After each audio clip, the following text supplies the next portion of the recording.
ఇప్పుడు iron deficiency anaemia అనేది నౌడేస్ చాలా కామన్.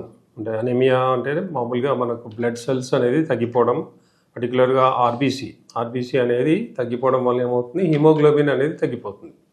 సో హిమోగ్లోబిన్ తగ్గడం వల్ల ఏమవుతుంది, మన బాడీకి అంటే పర్టికులర్గా ఈ బ్లడ్ లోపల హిమోగ్లోబిన్ తగ్గినప్పుడు బాడీ సప్లై అనేది మన ఆక్సిజన్ సప్లై తగ్గిపోతుంది.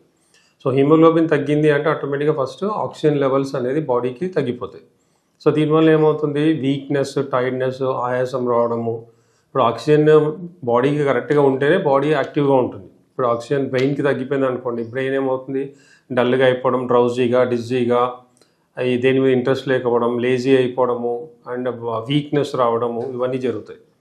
సో ఐరన్ డెఫిషియన్సీ అనేది మనం తీసుకునే ఫుడ్ సప్లిమెంట్ ప్రకారం కూడా ఉంటుంది అండ్ చాలా అండర్లైన్ డిసీజెస్ వల్ల ఉంటుంది. అండ్ పర్టికులర్లీ లేడీస్లో అయితే పీరియడ్స్ టైంలో అంటే వాళ్ళకి ఓవర్ బ్లీడింగ్ అవ్వడం కానీ, లేదంటే ఏదన్నా ఇంజురీ అవ్వడం, ఏదైనా దెబ్బలు తగిలి దాన్ని కరెక్ట్గా ట్రీట్ చేయనప్పుడు బ్లడ్ లాస్ ఏదైతే అవుతుందో, సో దానివల్ల కూడా ఈ ఐరన్ డెఫిషియన్సీ అనేది, అనీమియా అనేది వస్తుంది.